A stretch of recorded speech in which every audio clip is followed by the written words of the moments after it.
កាលពីមុនណានៅពេលដែលចង់ជិះទូកលេងឬក៏ជិះកាយ៉ាអីខ្ញុំតែងតែនឹកឃើញដល់ខេត្តកាពតហើយខ្ញុំទៅលេងនៅទីនោះប៉ុន្តែឥឡូវនេះគឺនៅពេលដែលខ្ញុំចង់ជិះកាយ៉ាឬក៏ជិះទូកអីគឺមិនចាំបាច់ទៅដល់ខេត្តកាពតទេដោយសារតែនៅខេត្តបាត់ដំបងឥឡូវហ្នឹងគឺគេមានទូកទេសចរជិះនៅតាម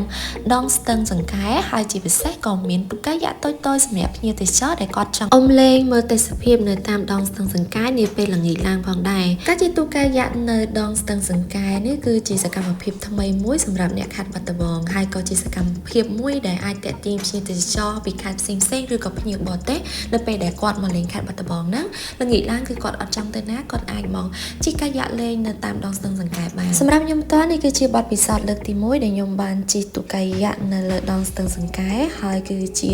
ទស្សនវិជ្ជាមួយដែលខ្ញុំចង់ឃើញខ្លាំងមែនទែនពីព្រោះកន្លងមកខ្ញុំធ្លាប់តែជិះនៅខេត្តគេអញ្ចឹងហើយតែងតែលួចមានកូនចិត្តគិតថាថ្ងៃណាមួយសង្ឃឹមថានៅខេត្តបាត់ដំបងនឹងមានអញ្ចឹងដូចគេដែរក្នុងនាមជាអ្នកខេត្តបាត់ដំបងគឺពិតជាសប្បាយចិត្តមែនទែននៅពេលដែលនៅក្នុងខេត្តបាត់ដំបងខ្ញុំគឺមានសកម្មភាពបែបនេះកើតឡើងពីព្រោះថាសកម្មភាពបែបនេះគឺជាសកម្មភាពមួយដែលអាចទាក់ទាញភ្ញៀវទេសចរមកលេងខេត្តបាត់ដំបងកាន់តែច្រើនម្យ៉ាងសកម្មភាពបែបនេះកាន់តែធ្វើឲ្យខេត្តបាត់ដំបងមានភាពរស់រវើកកាន់តែខ្លាំងដូច្នេះសម្រាប់ភ្ញៀវទេសចរដែលមកលេងខេត្តបាត់ដំបងក្រៅពីមកមើលអគារបុរាណនៅក្នុងខេត្តបាត់ដំបងហើយកុំភ្លេចមកជិះទូកលេងនៅតាមដងស្ទឹងសង្កែទាំងអស់គ្នាណាពីព្រោះនេះគឺជាសកម្មភាពដែលមិនគួររំលងអញ្ចឹងសម្រាប់វីដេអូនេះគឺខ្ញុំបានផ្តិតតែរូបភាពជិះទូកកាយ៉ាតូចៗលេងនៅ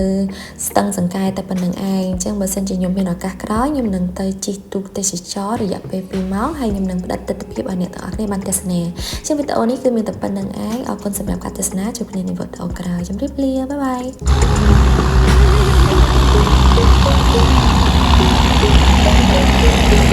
Wow.